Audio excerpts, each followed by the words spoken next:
India voice, आपकी सोच, आपकी आवाज। नमस्कार, खबर इंडिया वॉइस देख रहे हैं आप और मैं हूं आपके साथ प्रज्ञा मिश्रा। बुलेटिन की शुरुआत करेंगे बड़ी और अहम खबर के साथ। तो सबसे पहले बात कर लेते हैं, मुख्यमंत्री योगी आदित्यनाथ ने चौधरी चरण सिंह जयंती और किसान सम्मान दिवस के अवसर पर आयोजित कार्यक्रम में भाग लिया। इस अवसर पर मुख्यमंत्री ने किसानों के योगदान और उनके महत्व को रेखांकित किया। कार्यक्रम में कृषि और ग्रामीण विकास के विभिन्न पहलुओं पर भी चर्चा की गई। आपको बता दें, मुख्यमंत्री ने इस दौरान कहा कि राज्य सरकार किसानों के हितों और उनके कल्याण के लिए निरंतर काम कर रही है। उन्होंने किसानों को प्रोत्साहित करते हुए उनकी मेहनत और त्याग को भी सम्मानित किया। कार्यक्रम में कृषि योजनाओं और किसानों के लिए सरकारी लाभ और ग्रामीण विकास के लिए किए जा रहे प्रयासों पर भी प्रकाश डाला गया।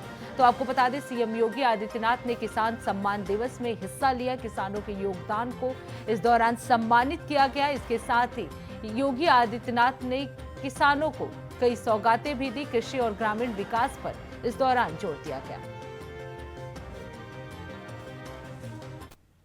के अंदर लोग भले ही भाषण कर लें, लेकिन शासन की किसी भी स्कीम का पार्ट नहीं था। और आज हम इस बात को कह सकते हैं कि किसान को शासन की हर योजना प्राथमिकता के आधार पर उपलब्ध करवाई जा रही है। आज बिचौलिया अन्नदाता किसान की फसल का दाम नहीं तय करता है, अब किसान अपनी फसल का दाम तय करता है और सरकार अगर मार्केट में उसको मिलेगा अच्छा दाम तो मार्केट में बेचेगा, नहीं तो सरकार उसको खरीदने का काम करेगी। और हमारी सरकार सफलतापूर्वक इन कार्यक्रमों को आगे बढ़ाने का काम कर रही है। उत्तर प्रदेश के अंदर क्या धान की फसल हो, क्या गेहूं की फसल हो, क्या चना हो, क्या सरसों हो, क्या बाजरा हो, मक्का हो, कई गुना उत्पादन बढ़ा है, कई गुना उत्पादन बढ़ा है। लागत कम हुई है, उत्पादन ज्यादा बढ़ा है और यही मुनाफे का आधार है, यही किसान की समृद्धि का आधार है। और इन्हीं बातों को लेकर के अक्सर चौधरी साहब कहा करते थे, अक्सर कहते थे चौधरी साहब के बारे में एक बात विख्यात थी, और देश के हित में, गांव के हित में और किसान के हित में जो भी बात होती थी बिना हिचक के उसको बोलते थे। उन्होंने कहा था, जब तक किसान गरीब रहेगा भारत अमीर नहीं हो सकता। ये चौधरी साहब का वक्तव्य था। ग्रामीण भारत ही असली भारत है, ये चौधरी साहब का वक्तव्य था। भारतवर्ष की समृद्धि का मार्ग देश के खेत एवं खलिहान से होकर के गुजरता है, ये भी चौधरी साहब ने ही कहा था। और जागरूक जनशक्ति ही सबल लोकतंत्र का आधार है, यह चौधरी साहब ने ही कहा था। बहनों और भाइयों, इसके लिए उन्होंने, जब उन्हें मौका मिला उत्तर प्रदेश सरकार में, उन्होंने यहां पे प्रदेश के अंदर भूमि सुधार का कार्यक्रम लागू किया। जमींदारी उन्मूलन का और भूमि सुधार अधिनियम के माध्यम से उन्होंने महत्वपूर्ण भूमिका का निर्वहन किया। बिचौलियों द्वारा किसानों के शोषण को बंद करवाने के लिए मंडी अधिनियम पारित करवाया। उत्तर प्रदेश में होल्डिंग अधिनियम के समेकन में प्रमुख भूमिका की व्यवस्था की। पटवारी व्यवस्था का भी उन्मूलन किया। लघु सीमांत श्रेणी के किसानों के 3.5 एकड़ तक भूखंड को भू राजस्व के भुगतान में छूट भी उन्होंने दिलाया। उर्वरकों को बिक्री कर से मुक्त कराया। काम के बदले अनाज कार्यक्रम की शुरुआत भी की। अब रुक कर लेते हैं अगली खबर की। जर्मनी में राहुल गांधी ने पीएम मोदी पर हमला किया है। आपको बता दें, पीएम मोदी का विजन सही नहीं है, यह राहुल गांधी की तरफ से कहा गया है। पीएम मोदी का विजन फेल हो जाएगा, उनके विजन से भारत में बहुत तनाव होगा। तो राहुल गांधी ने यह बड़ा बयान दिया है पीएम मोदी पर। उन्होंने जर्मनी में जाकर जमकर हमला बोला है। उन्होंने कहा कि पीएम मोदी का विजन फेल हो चुका है, उनके विजन से भारत में बहुत तनाव होगा। तो यह बड़ी जानकारी, बड़ी अपडेट आपको हम बता दें। पीएम मोदी को लेकर राहुल गांधी ने एक बार फिर से जर्मनी में विवाद दिया है, हमला बोला है। आपको बता दें, विवादित बयान जो है एक बार फिर से राहुल गांधी की तरफ से दिया गया है। उन्होंने साफ तौर पर कहा है कि पीएम मोदी का विजन जो है वो भारत में तनाव पैदा करेगा।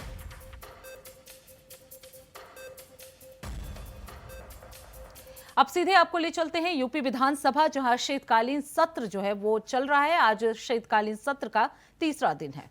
1,26,371 सहायक अध्यापकों को नियुक्ति की प्रक्रिया पूर्ण की जा चुकी है और वर्तमान में परिषदीय उच्च प्राथमिक विद्यालयों में 1,755 विज्ञान गणित विषय के सहायक अध्यापक पदों की जो चयन की नियुक्ति की प्रक्रिया है वो अभी प्रक्रियाधीन है, जो चल रही है।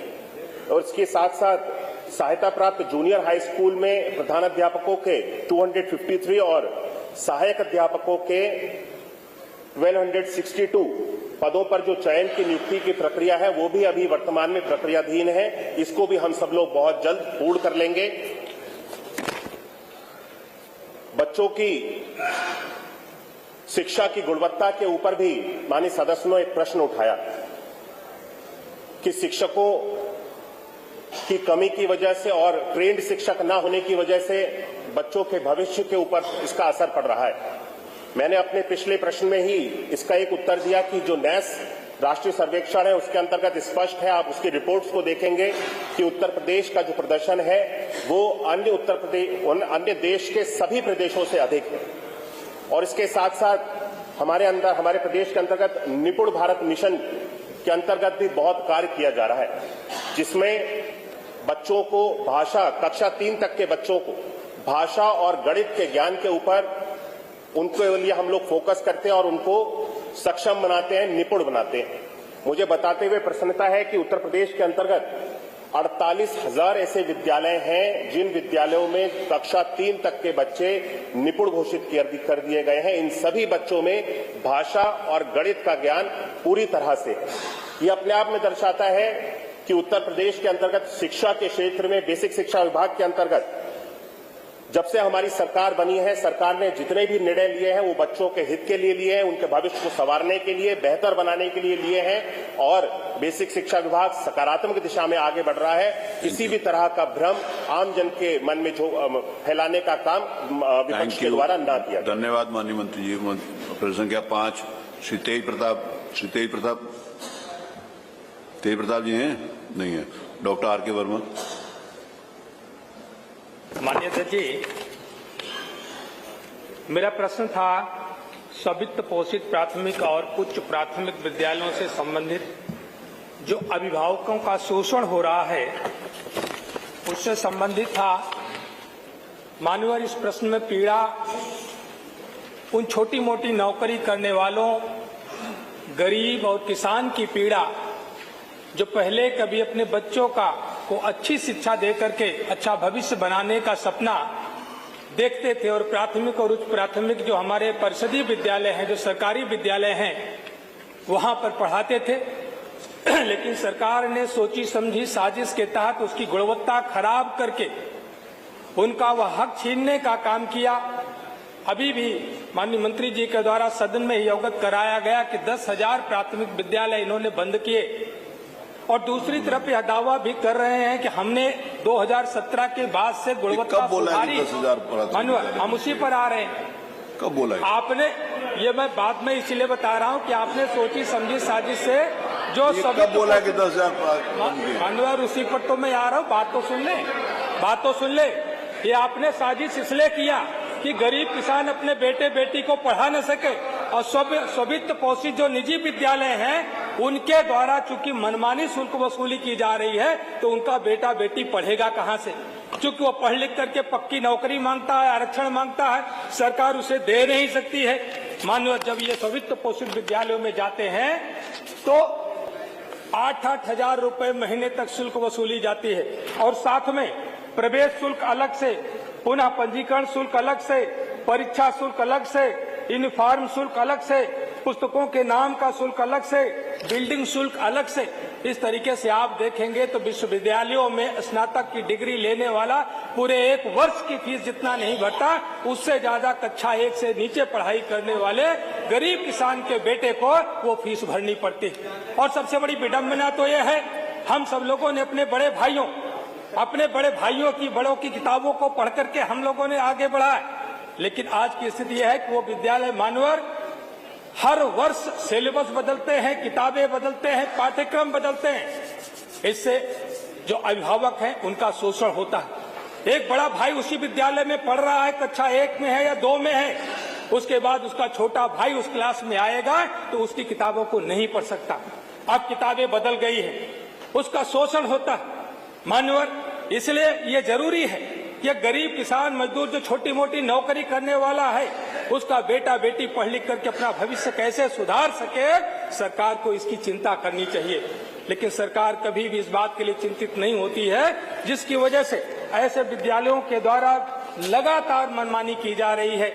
मान्यवर, इन बड़े विद्यालयों के लिए भारत सरकार ने जो निःशुल्क और अनिवार्य बाल शिक्षा अधिकार अधिनियम 2009 बनाया था कि जो गरीब है किसी भी निजी स्वित्त पोषित विद्यालय में, महंगे से महंगे विद्यालय में 25% तक वह एडमिशन करा करके पढ़ सकता है। ये अधिकार आरटीई के तहत, राइट टू एजुकेशन के तहत निःशुल्क अनिवार्य बाल शिक्षा अधिकार अधिनियम 2009 बनाया गया था। लेकिन सरकार कभी उसका अनुपालन कराने के बारे में नहीं सोचती, कभी उसका परीक्षण नहीं कराती। लखनऊ में ही जो सबसे महंगे विद्यालय हैं, जहां 10,000 15,000 की फीस है, वहां पर कभी ये नहीं देखा गया होगा कि इस अधिनियम का अनुपालन कराने के लिए क्या इन विद्यालयों में गरीब का भी बेटा, गरीब की बेटी पढ़ रही है क्या, कभी नहीं किया जाता। मानो चूंकि सरकार गरीब विरोधी है, सरकार कभी गरीबों की चिंता नहीं करती, किसानों की चिंता नहीं करती। और एक गरीब किसान मजदूर का बेटा जब पढ़ लिख करके नौकरी आरक्षण की मांग करता है, इसीलिए सरकार उनको जेल भेजने का भी काम करती है। तो मानव, इसलिए मैं सरकार से मैं पूछना चाहता हूँ कि जिस तरीके से आपने पहले परिषदीय কোথায়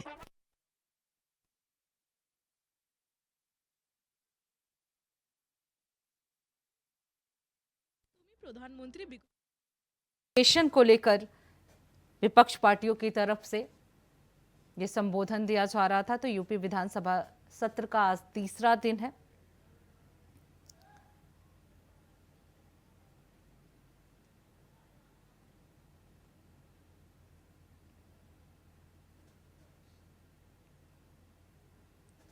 तो आपको बता दें, यूपी विधानसभा का शीतकालीन सत्र का आज तीसरा दिन है। लगातार बहस जो है वो चल रही है। इस बार शिक्षा जो है वो मुद्दा उठाया के लिए जो कमेटी होती है, जो कमेटी शुल्क निर्धारण नहीं करती मान्यवर, जो कमेटी है, कमेटी जो जिला स्तर की कमेटी होती है वो शुल्क का निर्धारण नहीं करती, केवल बढ़ोतरी कितना हो रही है वो देखती है। तो मेरा आग्रह यह है कि क्या निर्धारण करने की शक्ति मान्यवर देंगे और मनमानी शुल्क वसूली करने वाले विद्यालयों की कितनी शिकायतें प्राप्त हुई है और उस पर कितना कार्रवाई हुई है, कृपया इसे अवगत करें। 5 मिनट के बाद जो प्रश्न किया किसी का उत्तर नहीं दिया जाएगा। 5 मिनट के अंदर पूछिए सब, नहीं सबके लिए नहीं।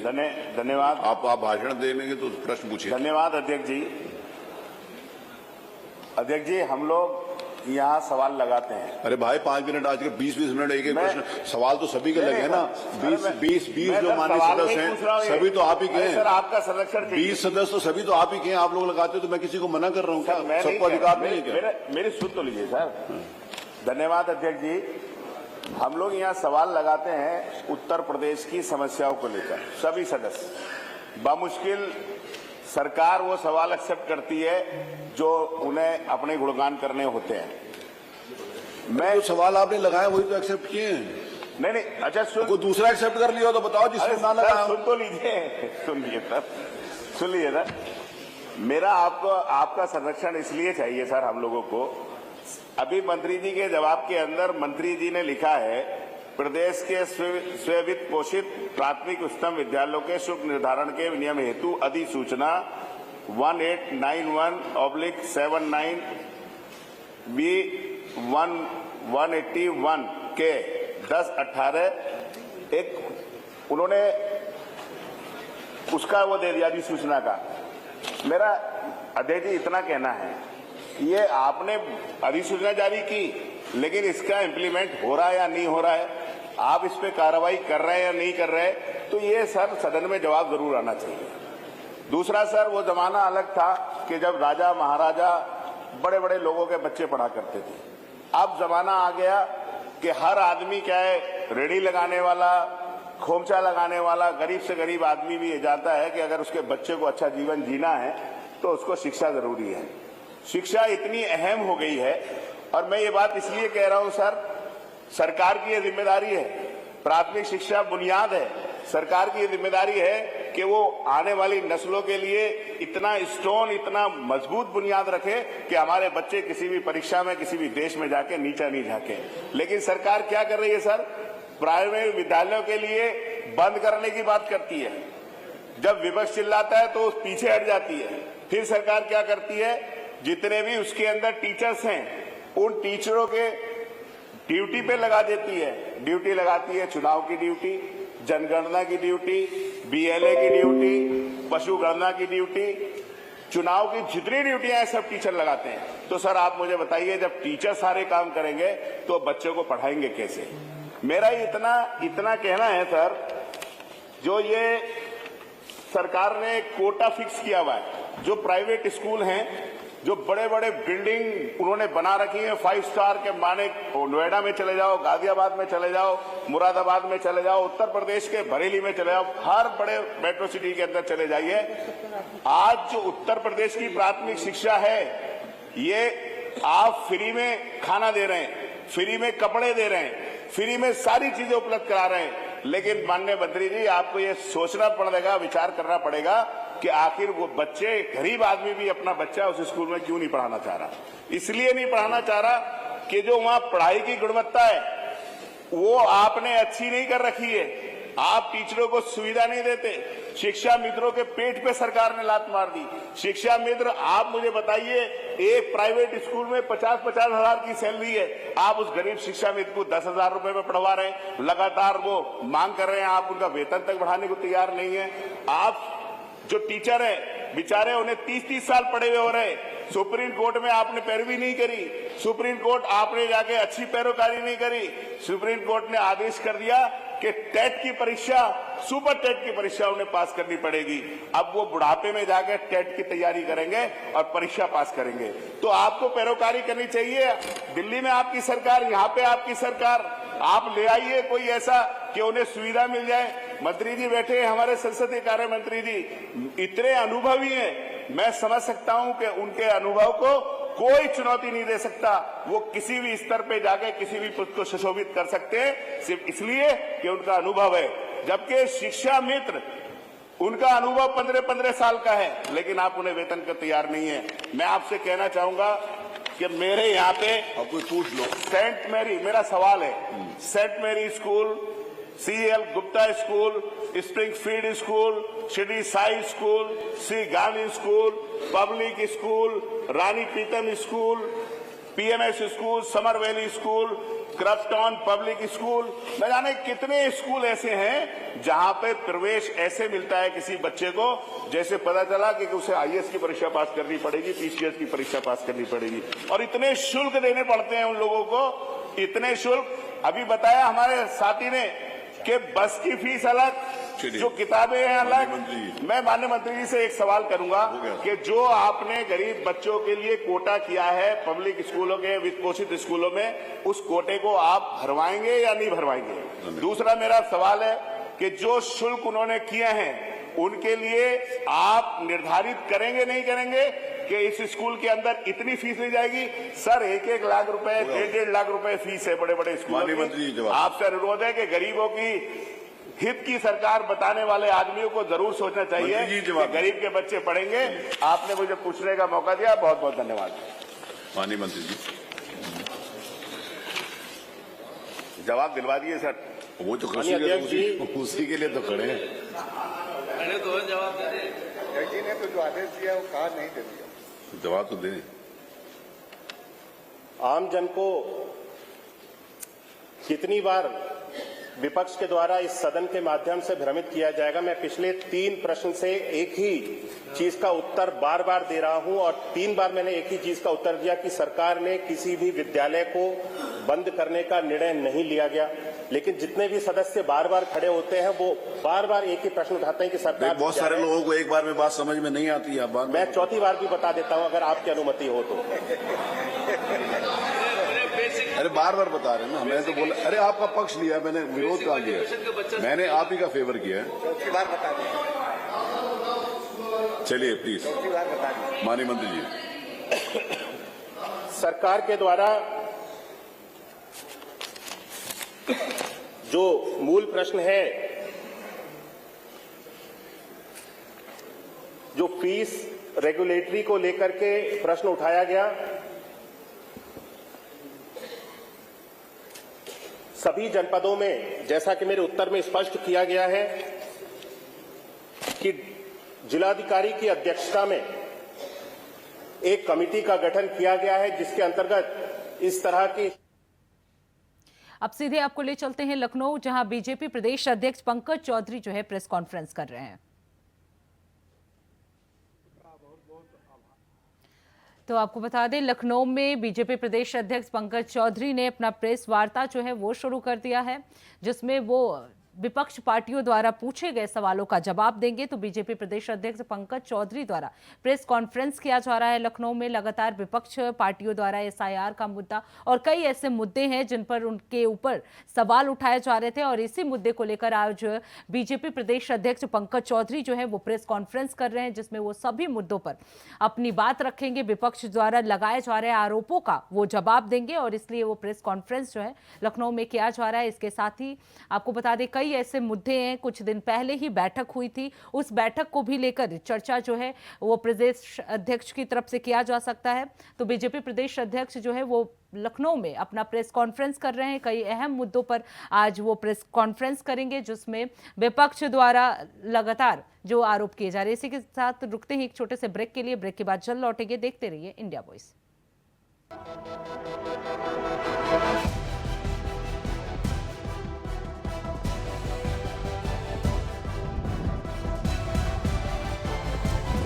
इंडिया वॉइस, आपकी सोच, आपकी आवाज।